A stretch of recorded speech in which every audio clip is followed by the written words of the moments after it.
organizers. I was assigned the topic of globalization of borderless classrooms. To focus that a little bit more, I've subtitled my talk, Open Education and E-Learning. And you'll see as I go along, we're going to come full circle relative to the topics that Beth and Cynthia talked about. So I'll start my presentation with a montage of videos taken from the web. That'll probably give you a little bit of a change of pace.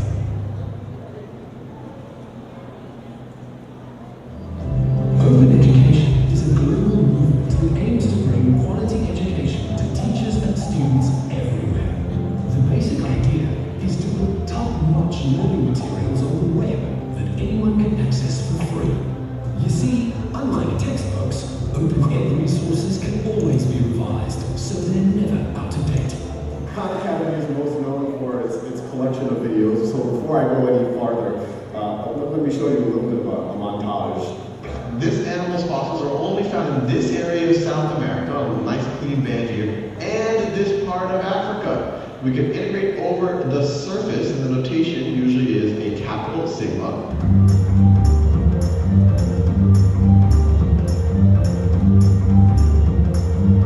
As a Stanford professor, I normally teach a 400 student Stanford class.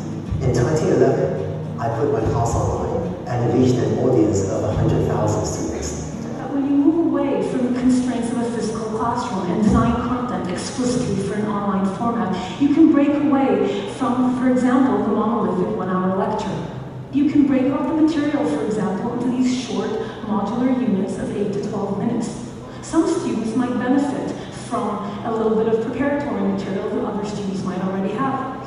Other students might be interested in a particular enrichment topic that they want to pursue individually. So here the video pauses and the student types in the answer into the box and submits. Obviously they weren't paying attention. So they get to try again, and this time they got it right. Here, every single student has to engage with the material. If you're interested in modular learning, you don't start from this production line mentality. It's essentially about conformity, and increasingly it's about that as you look at both the standardized testing and standardized curricula. And it's about standardization. I believe we've got to go in the exact opposite direction. That's what I mean by changing the paradigm. We have to think differently about human capacity. We have to get over this old conception of academic, non-academic, abstract, theoretical, vocational, and see it for what it is, a myth. Second, we have to recognize that most great learning happens in groups, but collaboration is the stuff of growth. Right now, there's a gifted educator somewhere out there delivering a life-changing lesson. The TED team hopes that anyone who's passionate about education will help us find that teacher, capture that moment, and amplify it the way that it deserves to be amplified.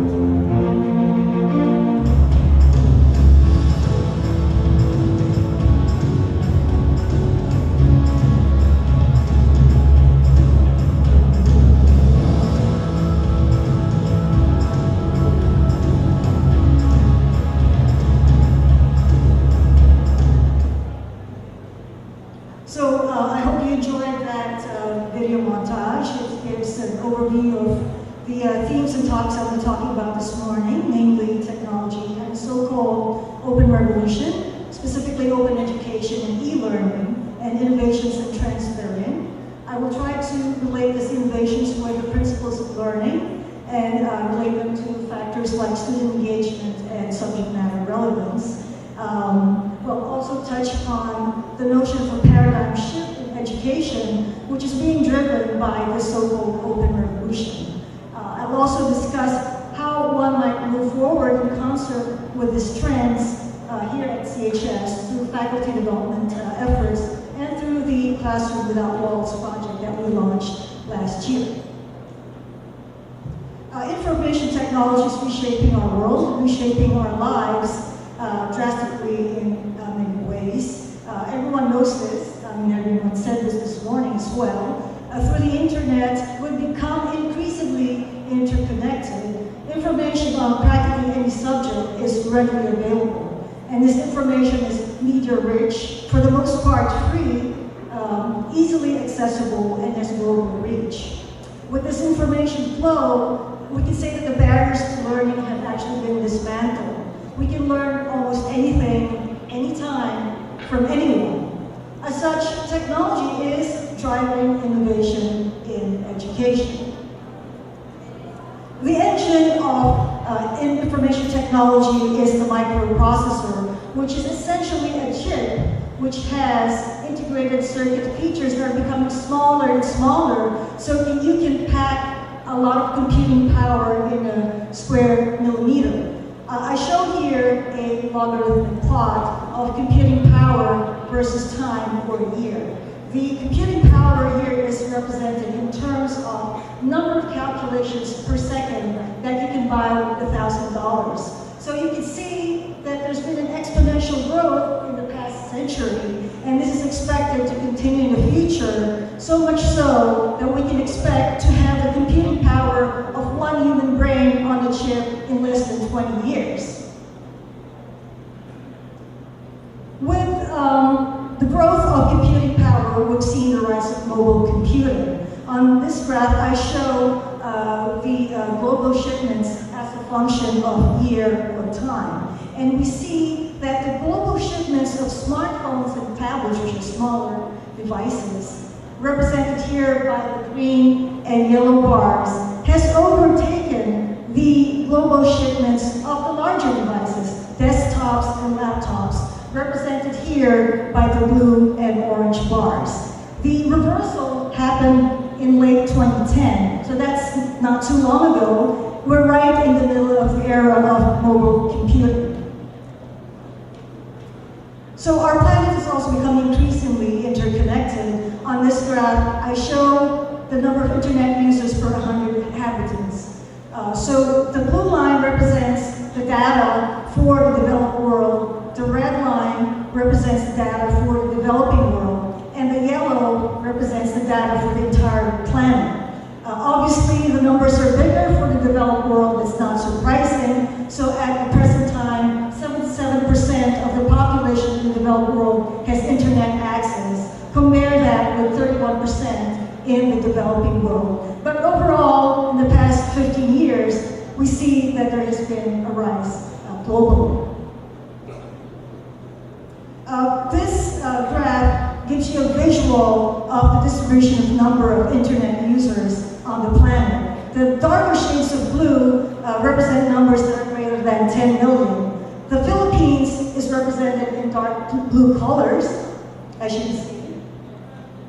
And if you look at the actual numbers, lo and behold, the Philippines actually ranks 14th in the number of internet users, corresponding to 36% of the population. So we're not doing that badly.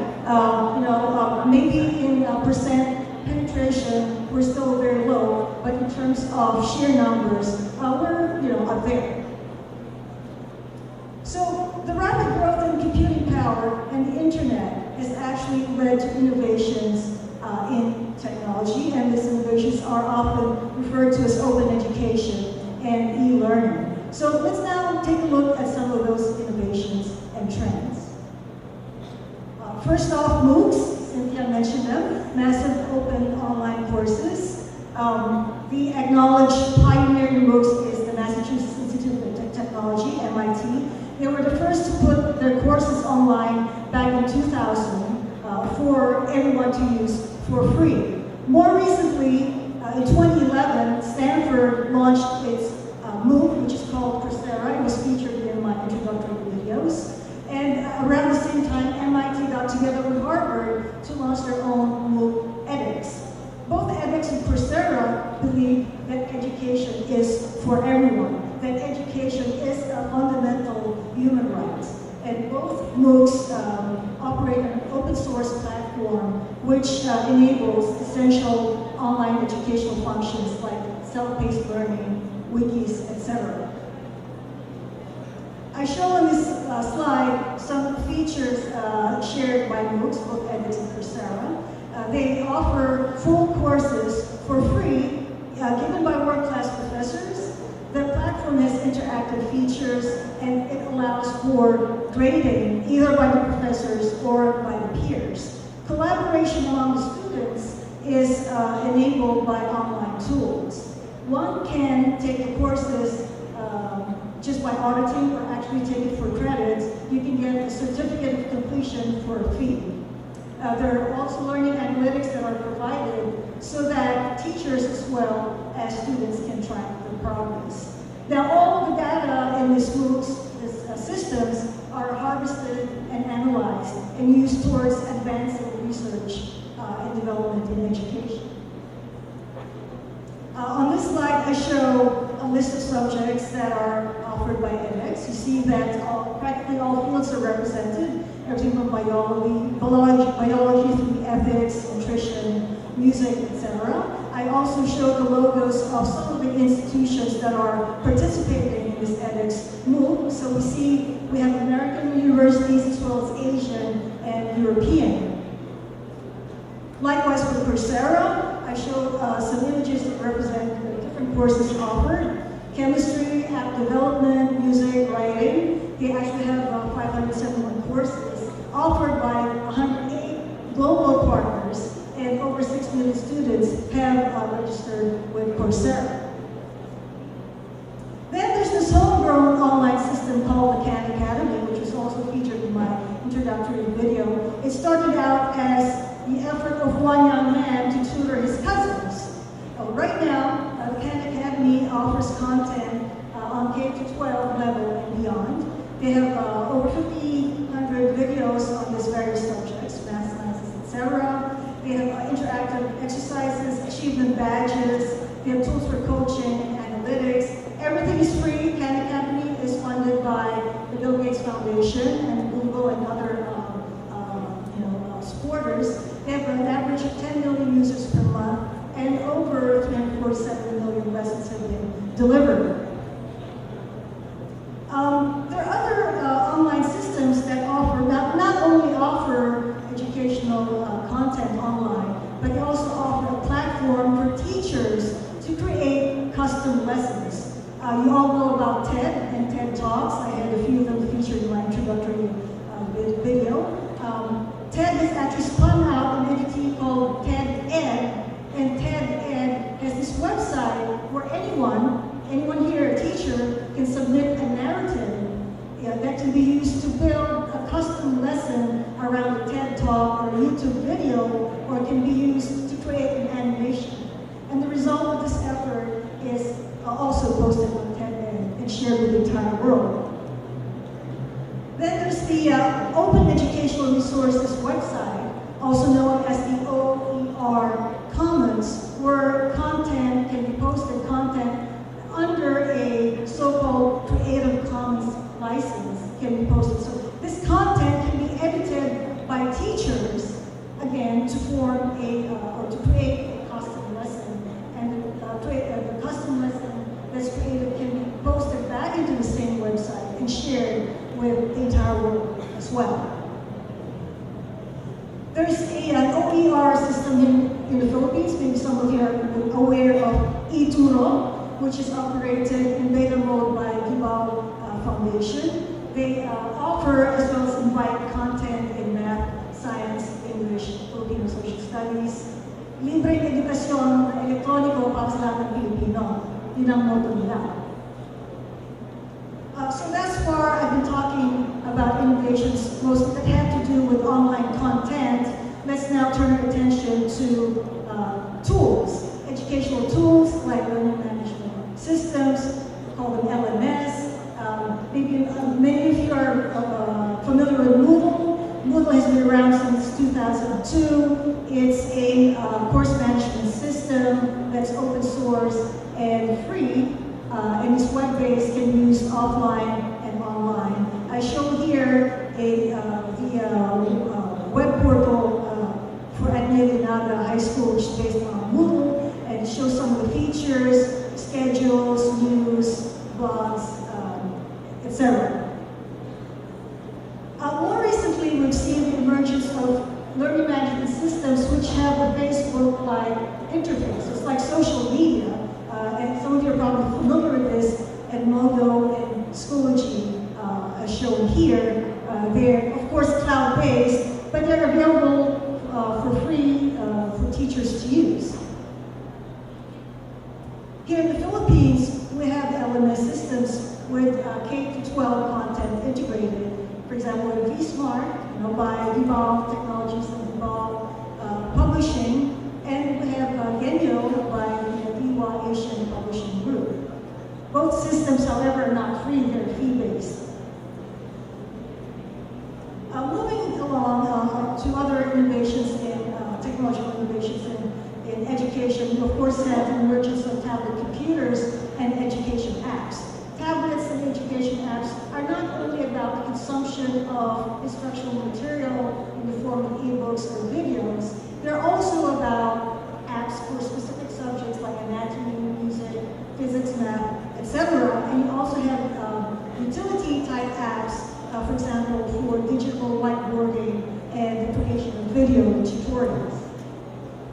Tablet computers have been adopted increasingly worldwide as well as in the Philippines. And I show here a list of schools that have been cited in the news in this regard. Everything from the so-called Hizon tablets in Laguna through iPads being deployed in some of these metro schools.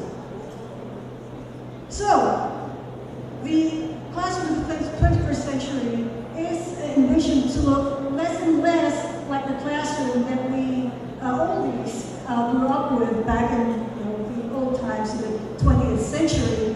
This image, which I took from Open Colleges Australia, gives a fair representation of that. So from this picture, we see that technology is indeed a very powerful tool, a very powerful medium for education. Technology as educational tool and medium offers a lot of benefits. They enhance the material being taught, they boost student motivation, they restore excitement to the learning process, and they make education more portable, flexible, and personal, more accessible, and broadly and equitably shared. Aside from this more outward characteristics of technology applied to education, we are also prompted to examine a little bit more traditional approaches to education. So let's do that a little bit. Let's take a look at how education happens traditionally and compare that with approaches of e-learning. All right, in school, we learn specific subjects, chemistry, math, in a very formal manner. But outside of school, we continue to learn. We learn informally and socially about a broad range of subjects. And the internet has put in our disposal a lot of resources and tools for this social or informal learning. So for example, there's things like, you might want to learn how to play a certain song on the guitar, learn how to cook a specific dish, or maybe learn about a medical condition that you imagine you might have. What do? You go to Google, right? You Google the subject you're interested in. What else do? You look for YouTube videos. What else? Maybe ask questions to your friends on Facebook, and then you look for online forums. I mean, typically, we really dig into the internet until we get the answers that we have, or acquire the skill that we seek. It can be a very thorough kind of inquiry, a very deep kind of learning, right? So let's look how this social informal learning compares with traditional or formal learning in school. In school, the when, where, how, and who of learning is predetermined. There's a specific classroom, there's a specific time class, specific teacher. We learn a topic sequentially according to the curriculum, according to the lesson plan. We gain knowledge even before we need it, right? Because it's part of the curriculum. We might be tested on it. Some people call this just-in-case learning. And traditional approach is transmissive. Information flows from the teacher to the student. The student is largely passive. Now, in social learning, it's informal. When, where, how, who we learn from. I mean, it's up to us. It depends on what we're interested in. Likewise, learning is non-linear. It's not according to what's prescribed by the school. We learn about things that we're interested in. We gain knowledge per need and per the task at hand. So this is called just-in-time learning. The learning is also active, network, and experiential. So from this more inward and behavioral characteristics, this more inward of social learning are actually also characteristic of open education and e-learning. So that goes to say, or goes to show, that open education and e-learning is not really just about technology per se, but it also represents a change in behavior, a change in outlook.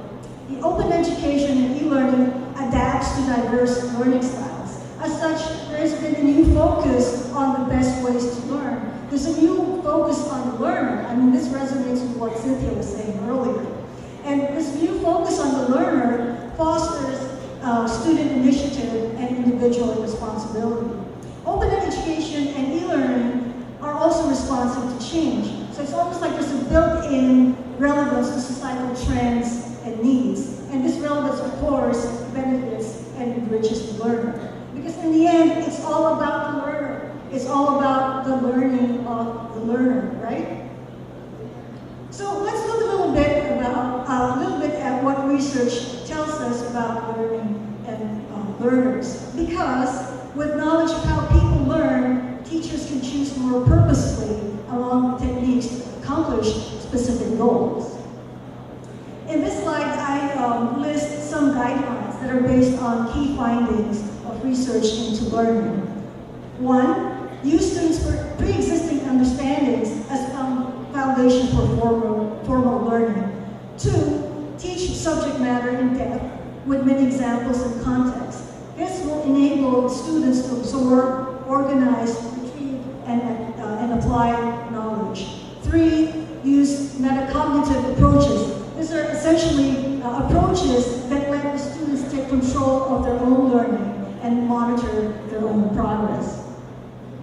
Now let's take a look at some observations and guidelines that are embraced by online education systems like Khan Academy and MOOCs. First off, people learn at different rates. The traditional classroom model does not take account of this, right? The traditional classroom model does not allow for the quick learner to leap ahead, does not allow for the slow learner to catch up. The class just moves on because there's a schedule, right?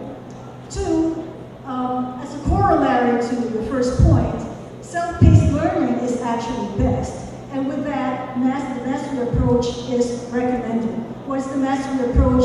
The mastery approach, the student has to master the topic that he or she is working on before moving on to the next. In this way, the student develops a greater responsibility for their own learning. Third, there's actually a limit to the span of human attention.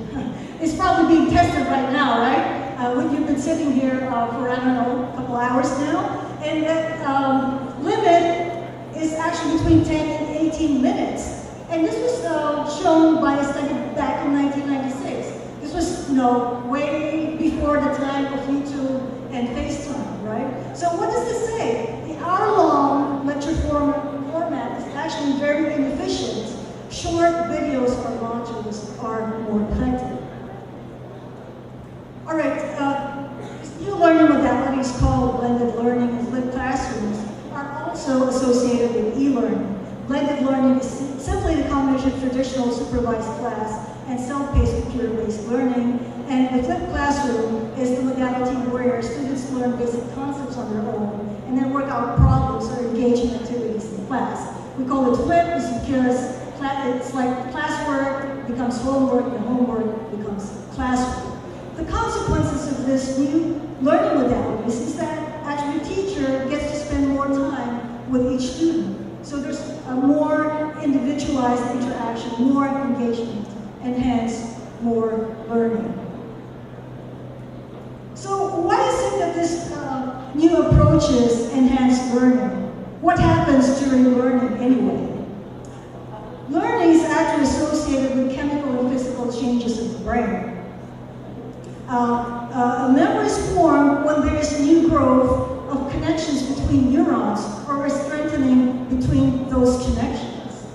The more neurons are recruited into the learning process, the more vivid and lasting the memory is. According to neuropsychiatrist and Nobel laureate Eric Kandel, for a memory to persist, the incoming information must be thoroughly and deeply processed. This is accomplished by attending to the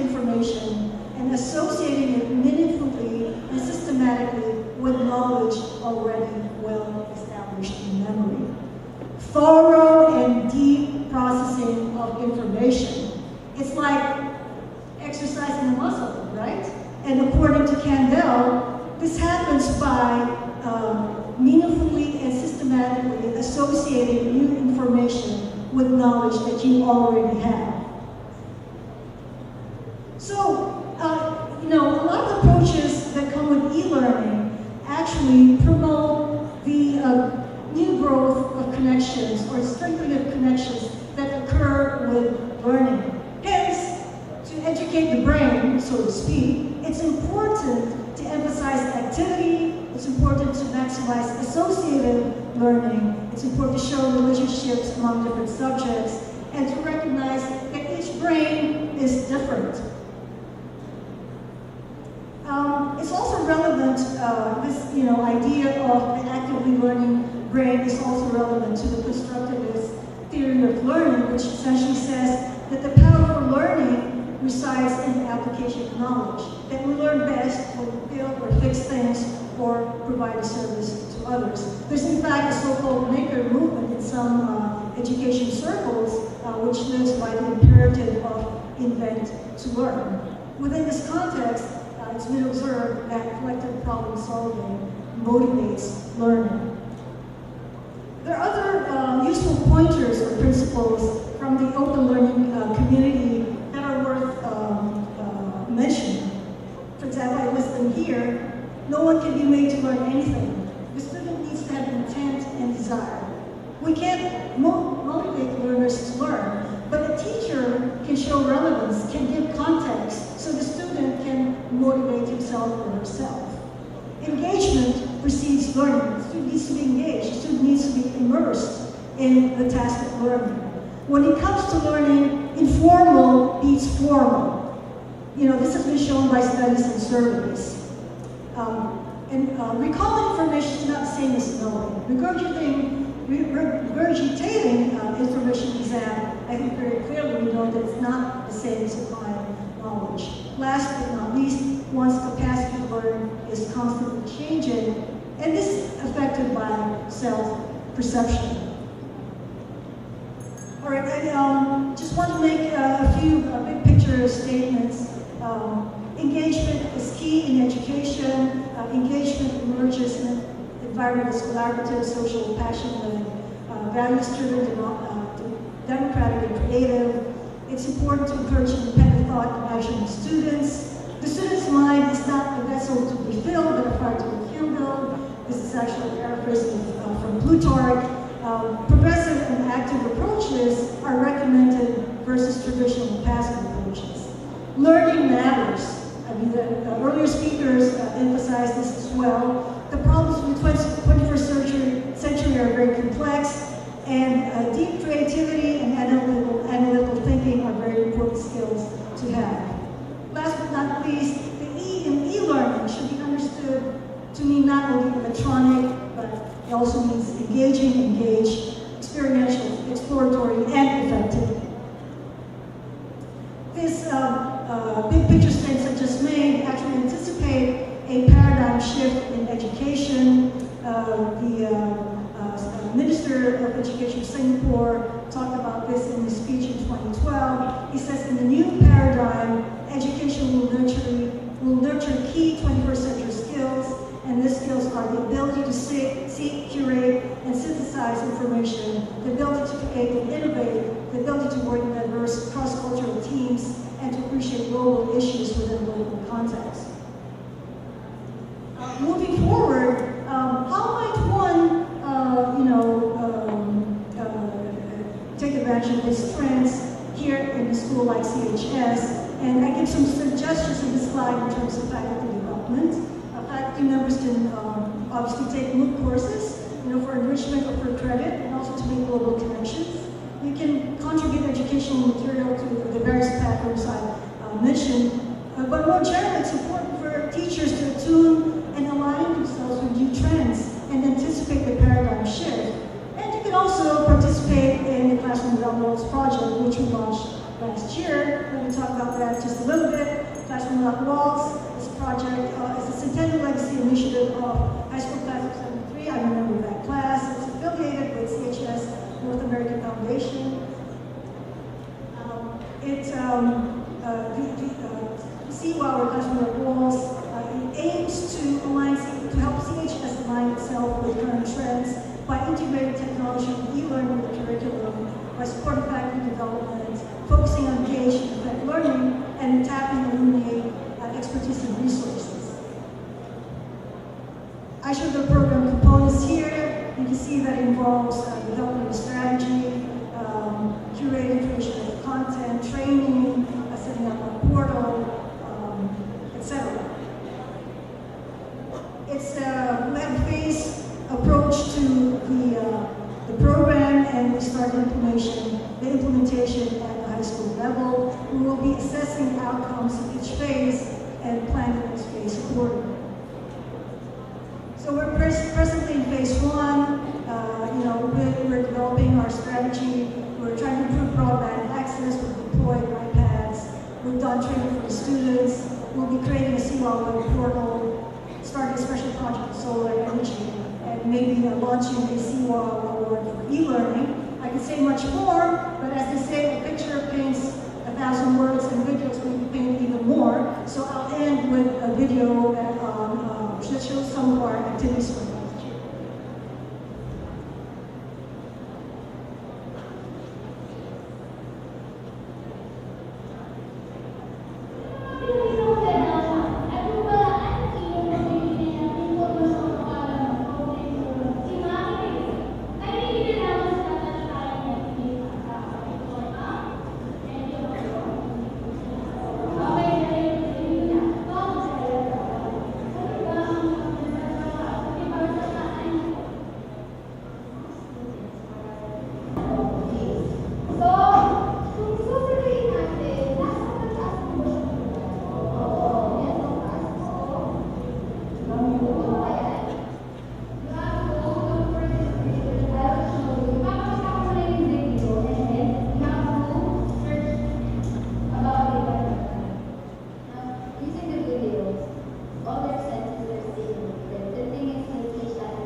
using